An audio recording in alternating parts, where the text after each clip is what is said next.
Hello and welcome to another episode of the Joyful Money Podcast. I am so excited to be recording this today. If you are listening on the podcast, hello. And if you're watching on YouTube, hello. I have a very special episode today because today I want to talk about how to make it easy for customers to hire you. I say this because I have been interacting with a lot of business owners.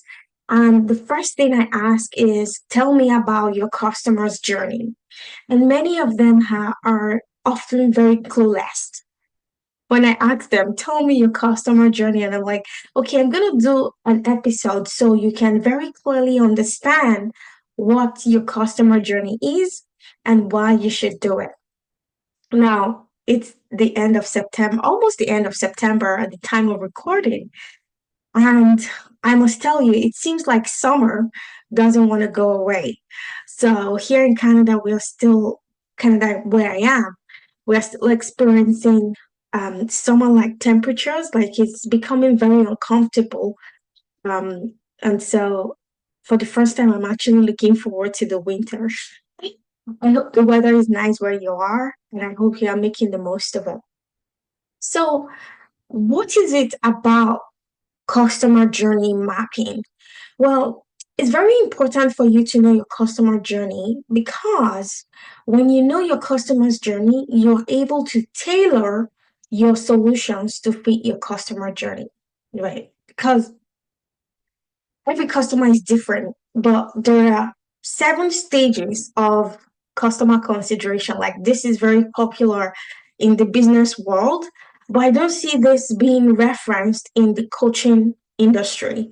And so I think that's why a lot of people struggle with getting customers to sign up with them.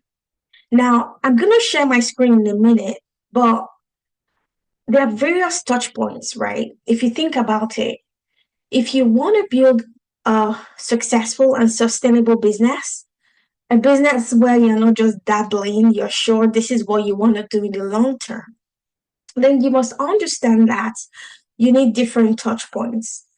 So, what do I mean, touch points? Well, touch points are points where customers experience you on the customer journey. So, for example, Facebook ads is one touch point. Another one is LinkedIn. LinkedIn post is one touch point I use. Blog post as well, the post on my website. Pinterest pins, that's another touch point. Instagram post, Facebook post. This podcast is one touch point as well. The free lead magnets I offer, that's one touch point. The free masterclass I offer is a touch point. The outreach campaign I run is a touch point, and emails my weekly nurturing emails to my list is another touch point. So, understanding all of these touch points is absolutely critical for you to be able to create a customer experience. That's before they sign up with you, right? Understanding the buying journey because everyone is on a journey, right?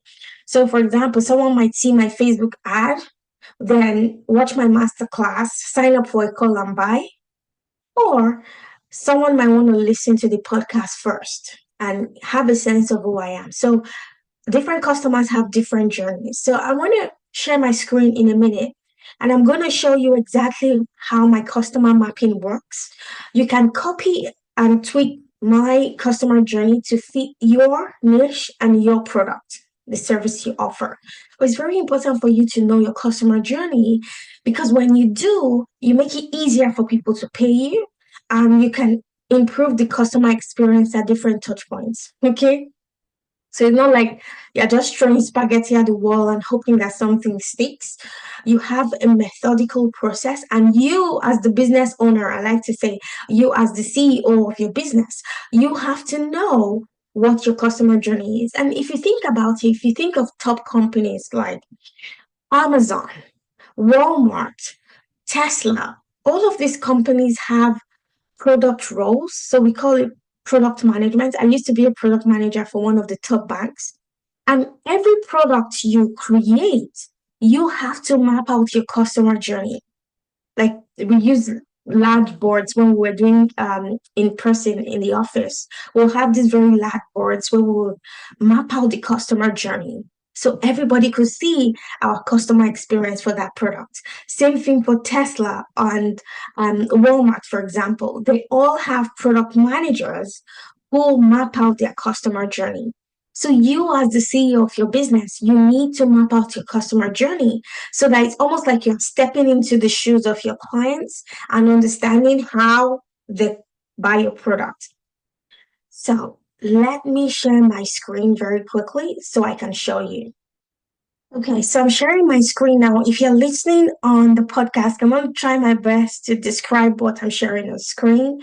But if you can, you jump on YouTube so you can have a visual of what I'm working through.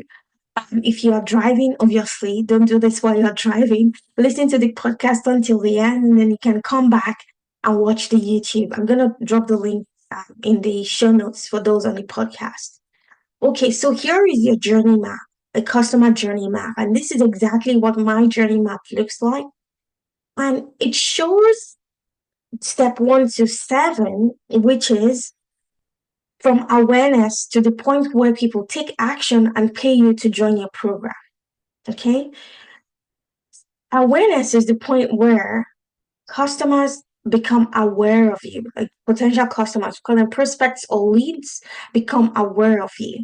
Okay, so even if you have an amazing product, if nobody knows about your product, nobody's going to buy from you. That's why awareness is very, very important. And the key points for awareness for me are paid ads. So Facebook ads, I use Facebook ads. Maybe you might use Google ads. That's fine. I also do client outreach campaigns. That's the awareness point. So, and this is one thing many business coaches will not tell you. Many business coaches won't tell you that you need to do short-term strategies in order to be in the game. Okay, so what do I mean by that? Many coaches and consultants give up on their businesses because they don't start making money very quickly.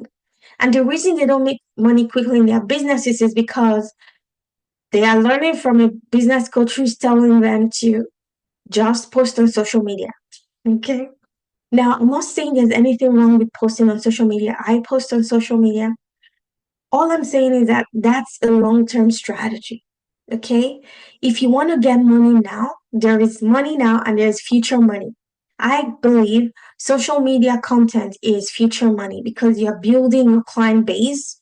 If you want to get clients now, you have to use short-term strategies. And the short-term strategies I know of are paid ads and outreach campaigns. I favor outreach campaigns more because it gives me more returns on my investments. I do Facebook ads, but Facebook ads are very, very expensive. So that's step number 1. That's the awareness phase where a stranger comes across your content. Step number 2 is interest. This is where they express interest and they go to maybe your LinkedIn post, they read your post, Pinterest pins, social media posts, like I said, Facebook, Instagram, and then blog post on my website. So I'm giving you my customer journey. Obviously, yours might be different from mine, but this is exactly how mine is now. So step number 2 is the interest phase. And then step number 3 is consideration. At the consideration phase, I find that people listen to my podcast, people watch my YouTube videos, and then they download my free lead magnets. Okay, so that's when then the consideration phase. Phase number 4 is intent. At phase number 4, they're actively consuming whatever you put out, like your emails, like your weekly or bi-weekly emails to your email list.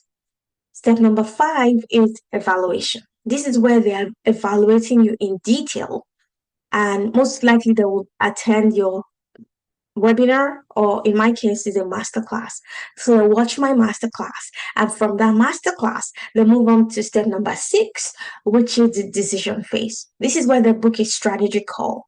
They jump on a strategy call, and then I walk them through my AI scaling strategy. And then on the call, they decide to take action. Take action, they sign up, and they invest in themselves and their businesses. So this is a very good visual to show you how your customers will move from strangers to paid clients. Okay? So it's very, very important that you map this out for yourself so that you know exactly where your clients are coming from. Now, when people sign up on my program, I make it a point to ask them questions like, how did you find out about me? How long have you been in my world before you signed up? What made you sign up?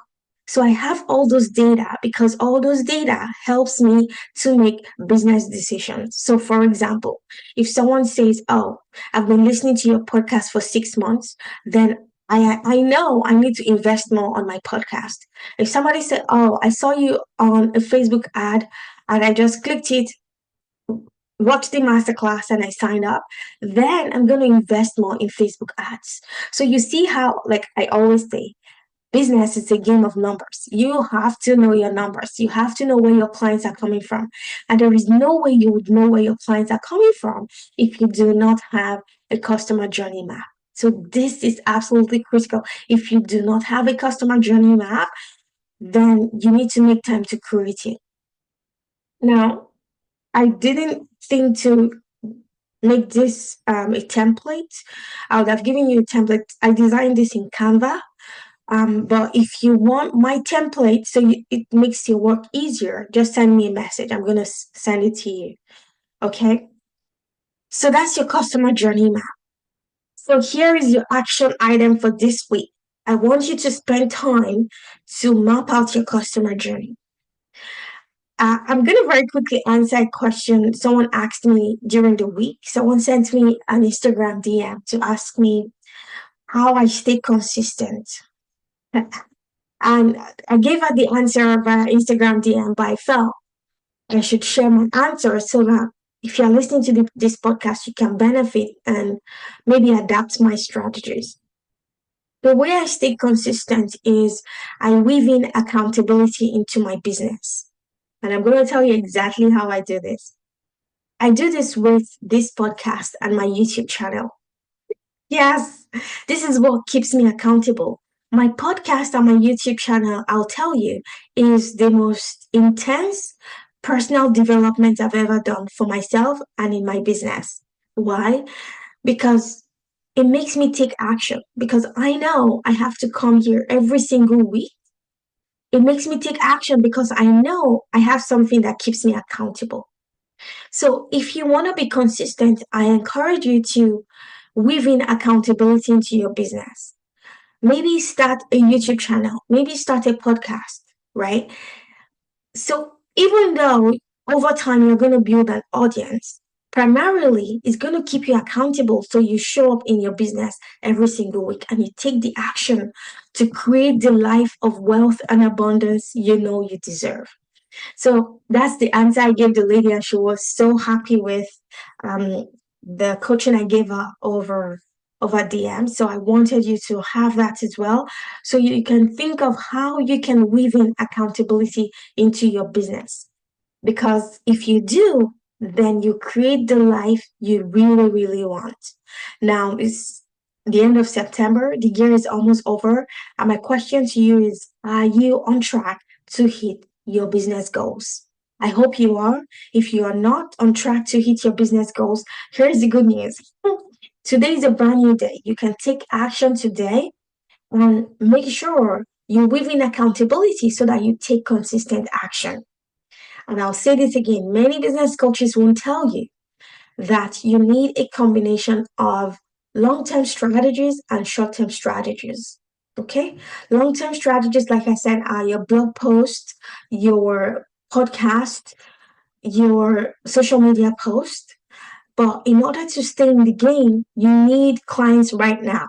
Okay? Not future clients. Yes, we need future clients, but to sustain us in business, we need short-term strategies. And the short-term strategies are Facebook ads or Google ads and client outreach. I use client outreach the most because it gives me the most return on my investment. So if you want to find out more about how I use AI to teach my clients to get to 50K monthly recurring revenue, I'm going to drop the link. You can just grab that, and I will see you next week. Bye for now. Hey, very quickly before you go, if this podcast inspired or encouraged you in any way, please leave us a review on Apple Podcast and share this with a friend. It means a lot to us, and we appreciate your kindness and generosity in doing this. We'll see you back here on the next episode. Bye bye.